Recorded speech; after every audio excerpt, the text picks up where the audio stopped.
Good afternoon. Thank you for being here. I'm attorney Ophelia Markarian, and with me is my co-counsel, Corinne Murphy, and we represent Monica McClean and the estate of Joey McLean. On the morning of June 12, 2026, a little after 6 a.m., Joey McLean was shot and killed by a coworker at his City of Las Vegas worksite. Before we get into the law, Joey's wife, Monica, will make some comments about his life and who Joey was. It is hard to talk about people once they're no longer with us, because you always want to remember them the way that they would want to be remembered. And you want to make sure that you thank everybody and do the right thing. It's the most important thing. I say Joey is a Catholic man because that's first and foremost what he is. He is the son of our Father in heaven. He always would do the right thing. We all have our own little quirks. I know, nobody's perfect. However, Joey brought me to the church. He brought my children to the church. He tried bringing other people to the church as well. He was a very faithful man. He was a very loving man. He was also very stubborn. He loved his mom and his brother and his sister and his niece and his nephew and all of his family members. So when I say he's Catholic, that includes everybody. Joey loved being outside. That's one of the reasons why he did work for the City of Las Vegas. He always wanted to be involved in helping and doing better good. There's so many things to really say about him. It's almost impossible to touch on everything like I had said. I just want other people to not go through the things that Joey had to go through. Things that are just and right need to be handled justly and rightly. And that's the way Joey wanted them. That's what we were going for. I love my husband. I wish I could have had my time with him. He's my best friend. He was an amazing father, an amazing son and brother and uncle and grandchild, and a great parishioner as well. I want to say thank you to my church, St. Joan of Arc, and all of those that have helped there. Thank you to all of the community members. Thank you to those people who have stood up for my family online when they were saying not nice things. Thank you for all of your support. Thank you to my attorneys and for you guys being here also so that we can do things the right way. Thank you. Thank you. Our core message is really about this being a completely preventable death. Joey did everything that a responsible, reasonable employee was supposed to do. He filed formal complaints, he sent emails, he asked to be transferred, and the result was that all of his complaints, including him explicitly saying, "I fear for my life," they were all ignored. The internal emails that have been produced already show an incredibly dismissive attitude towards a very reliable employee who was coming with very reasonable concerns about his physical safety. And all of those concerns came to a horrible fruition on June 12th when he was murdered at work after being physically attacked. I can only imagine the horror that was going through Joey's mind as he saw his attacker approaching, knowing I warned everybody about this. He was savagely beaten and then he was shot to death at work.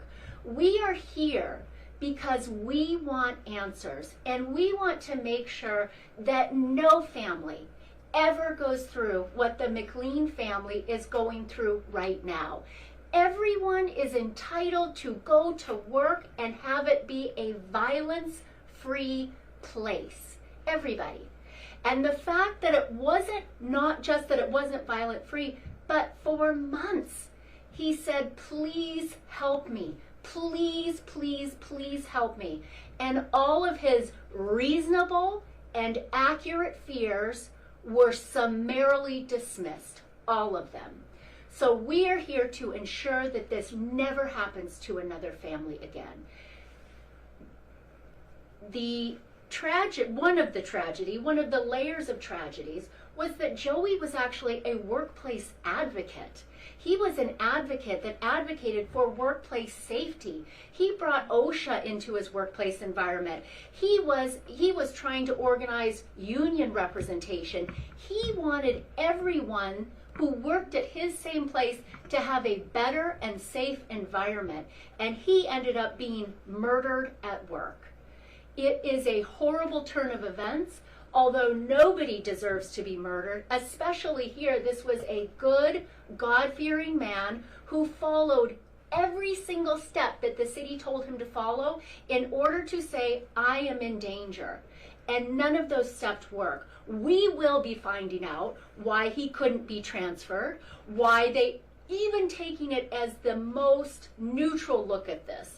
We know that there was an ongoing work conflict at work. The easiest and most reasonable thing would have been to have those two employees separated. And instead they had them show up, same shift, same clock in, over and over and over again.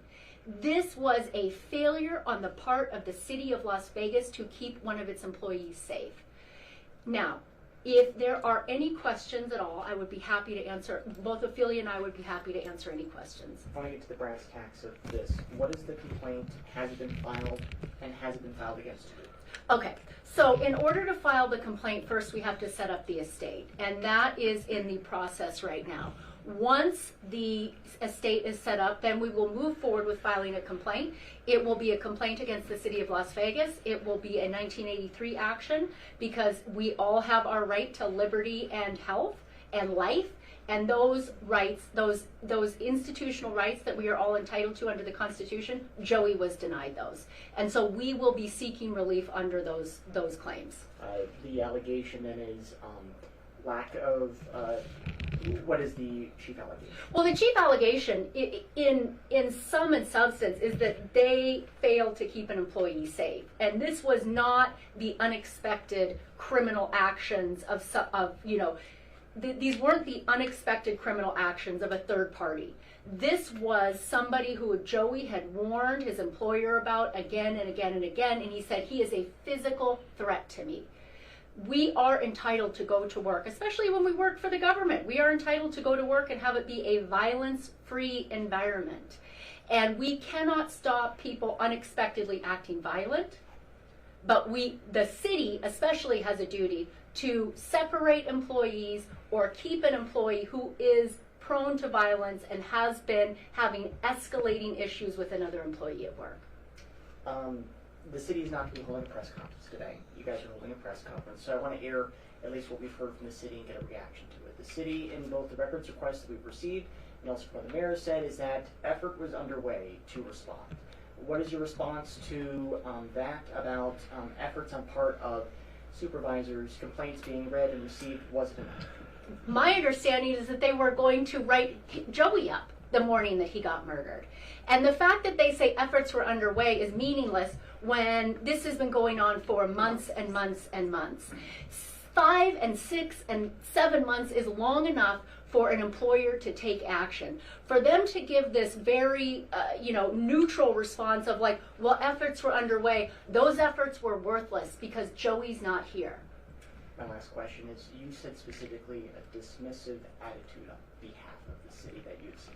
What was an example that you've seen of that dismissive attitude? A prime example is that there are internal emails between supervisors and managers where they are discussing Joey's request for a move. And in essence, they said, well, if we move him, we have to move everybody. What really is an emergency? In my point of view, and I think other reasonable people's points of view, if you say, I feel physically in danger from this person, that is an emergency. That's not the same as somebody saying like, I don't really like this person and I don't want to work with them anymore.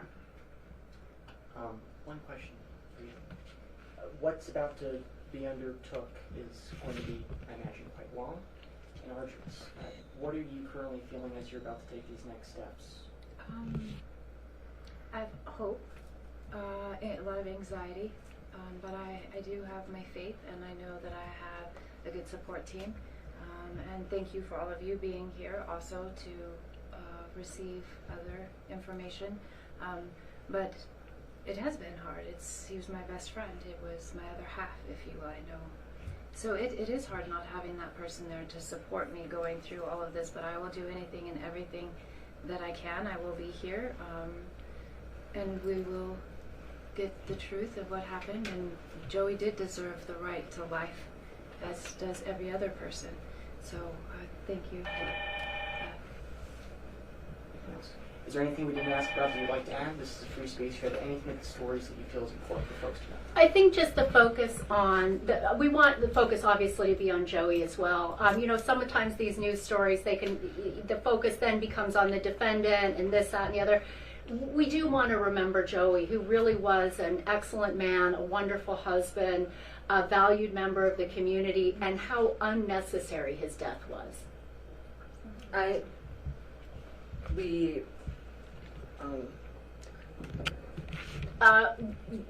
can. If you want to, we can talk about the criminal case. So we are going to be part of every single one of the criminal court proceedings. We will be there, and we ask that the media join us. And I believe the next court hearing is in October.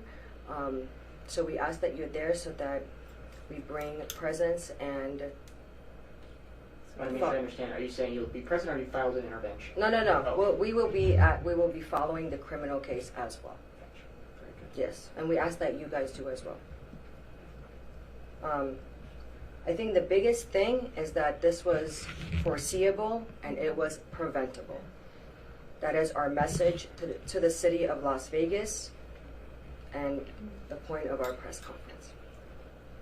What kind of outcome are we hoping for? Are you hoping for policy change? Are we hoping for something more drastic, less drastic? What do we want? I think at a minimum we're looking for policy change, and not just policy change, but an acknowledgement that the city of Las Vegas's own protocols weren't followed. There was a very, sloppy attitude towards this situation, and what I have seen already in just a small amount of internal emails was an incredibly dismissive attitude. So there's two things that we would like to see. One, we would like to see protocols changed, but also why we want an understanding and answer why protocols weren't followed. That's very important for us. That's it. Guys, thank you so much. I appreciate it. Thank you. Thank you.